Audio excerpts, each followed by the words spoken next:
Assalamualaikum warahmatullahi wabarakatuh. Kembali lagi dengan saya Muhammad Abdul Ghani di mata kuliah Mobile Commerce Universitas Gunasana Informatika. Baik, di pertemuan yang 5 kali ini kita akan membahas tentang CSS Mobile Profile atau Cascading Style Sheet Mobile Profile. Nah, apa sih yang dinamakan CSS itu? Yang biasanya digunakan untuk mengatur tampilan elemen yang tertulis dalam bahasa markup seperti HTML. Nah, CSS juga berfungsi untuk memisahkan konten dari tampilan visualnya di situs. Nah, ini CSS juga dibuat dan dikembangkan oleh W3C atau World Wide Web Consortium. Nah, pada tahun 1996 untuk alasan yang sederhana, dulu HTML tidak dilengkapi dengan teks yang berfungsi untuk memformat halaman. Nah, hanya perlu untuk menulis markup untuk situs. Maka dikembangkanlah adanya CSS itu. Nah, untuk kekuatan CSS ini terletak pada penyediaan kontrol ya yang cepat dan mudah dalam mengoptimalkan isi untuk presentasi atau tampilan pada berbagai device. Nah, setiap aspek dari penampilan, peletakan font, atribut teks, border, margin, alignment, atau lainnya dapat didefinisikan menggunakan style sheet.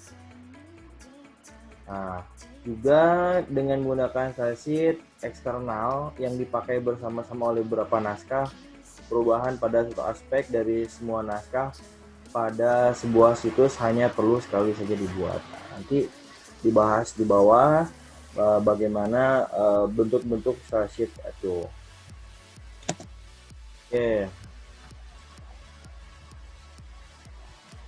Nah, yang pertama style sheet ini untuk mengendalikan presentasi atau tampilan. Nah, secara garis besar CSS dapat mengendalikan presentasi di isi naskah dengan melingkupi spacing ya, jarak, padding dan margin, terus alignment untuk teksnya, teks letak kiri, letak kanan atau tata tengah ya.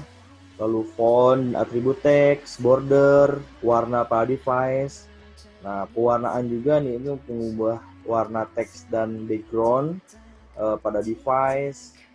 Nah, semua tersebut ini dikendalikan di dalam CSS ya. Nah, ini untuk CSS sendiri yaitu sebuah style sheet yang terdiri dari beberapa aturan atau rules. Nah, masing-masing aturan terdiri dari satu atau lebih selektor dan sebuah blok deklarasi atau declaration block. Sebuah blok deklarasi ini terdiri dari beberapa deklarasi yang dipisahkan oleh titik koma. Nah, masing-masing deklarasi terdapat properti, titik 2 dan nilai value. Nah, di sini terlihat di gambar contohnya ya. Ini untuk nama CSS-nya, ini bentuk rules-nya. Nah, di sini ada I atau italic, ada U atau underline. Nah, ini color rules-nya mau warna apa. Nah, di sini contoh. Ini contoh rules-nya, di sini ada B di sini atau I atau U ini adalah selector. Nah, nanti garis tersebut mau modelnya seperti apa stylenya. Lalu di deklarasinya di sini color green berarti tulisannya tebal berwarna hijau ya. Lalu decoration text-nya atau text decoration-nya underline berarti garis bawah menggunakan font Arial. Berarti setelah ada kurung buka style sheet type di bawahnya pasti digunakan slash untuk penutupnya. Seperti itu untuk rules dari CSS tersebut. Nah, ini ada beberapa contoh inline style ya. Nah, ini bentuk codingan secara default browsernya. Nah, di mana letak inline style ini ada pada dalam body ya, namanya inline, berarti dalam body. Nah, di sini bentuk paragraph style, p-style, text decoration-nya underline, teksnya bcrep mobile. Ya, bcrep mobile shop. Pasti ditulis apa untuk penutupnya slash p. Nah, dari codingan tersebut dapat ditampilkan atau hasilnya seperti ini kurang lebih ya, untuk pada tampilan mobilenya describe mobile shop underline seperti yang dituliskan dalam declaration blocknya pada inline cell. Ini model inline. Lagi model internal ya, style sheet internal. Nah, berarti di sini di dalam stylenya, di dalam codingan style CSS ya, di sini ini komentar garis bawah untuk semua teks dalam paragraf. Nah, bentuknya text decoration underline. Nah, lalu tulisannya di dalam body yaitu bcrep mobile shop menjual berbagai produk kerajinan. Tampilan yang dihasilkan dalam mobilnya seperti ini. Oke, itu untuk model style sheet internalnya. Ini sudah ada di dalam default ketika kalian membuka suatu text editor. Ketika text editor biasanya sudah ada, tinggal kalian merubah untuk isi di dalam yang akan dicantumkan dalam CSS-nya. Ini ada style sheet CSS eksternal. Ini tampilannya tadi ya. Ada 3 macam, ada inline CSS, internal CSS, dan external CSS. Nah, di sini untuk inline bentuk untuk kuningan atau bentuk stylenya seperti ini.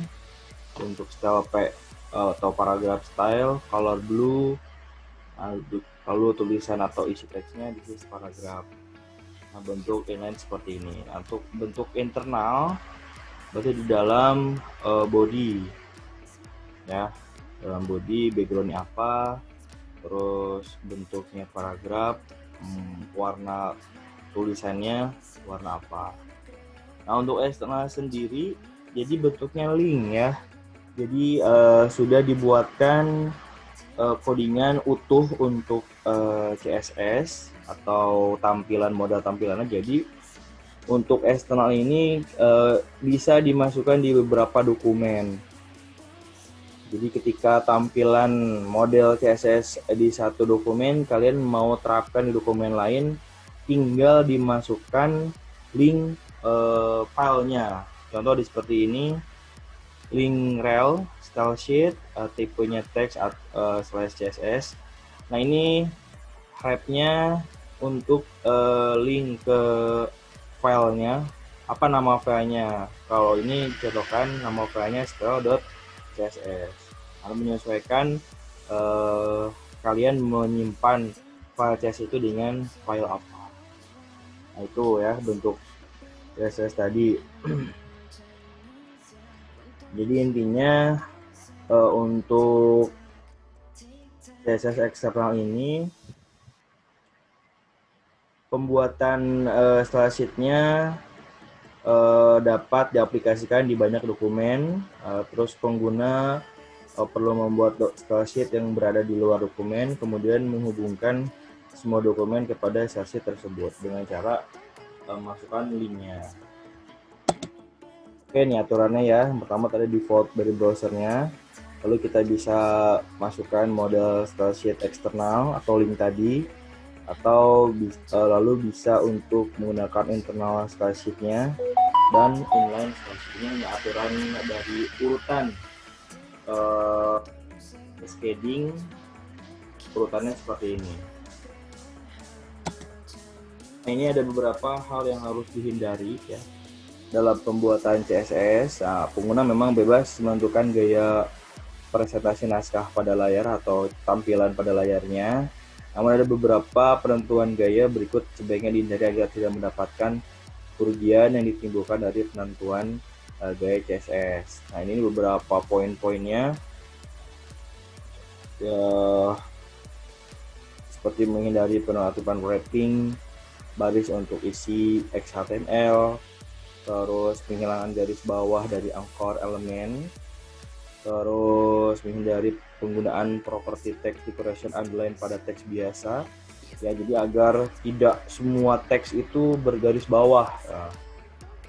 Terus menghindari penekanan teks yang terlalu banyak, menggunakan properti font style, font varian khususnya pada XHTML yang sama. Terus menghindari penggunaan terlalu banyak jenis font, ya, jadi jangan sampai dalam satu web itu punya berbagai macam jenis tulisan atau font, agar tidak terpusing ketika melihat webnya, ya. Nah, itu harus dihindari juga. Terus jangan menghilangkan border pada table. Nah, tujuan adanya border pada table kan untuk membatasi agar jelas data yang disampaikan atau informasi yang disampaikan itu tampak seperti satu informasi yang biasa. Kalau tidak ada bordernya atau tidak ada garisnya akan rancu, ya.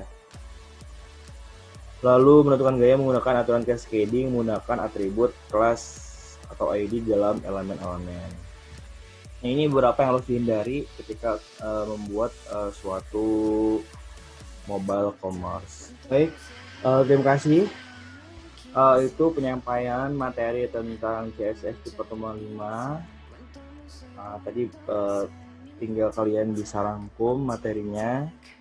Dan untuk tugasnya, untuk pertemuan 5, kalian silakan rangkum apa itu CSS, kerugiannya, terus keuntungannya, jenis-jenisnya, terus bagaimana cara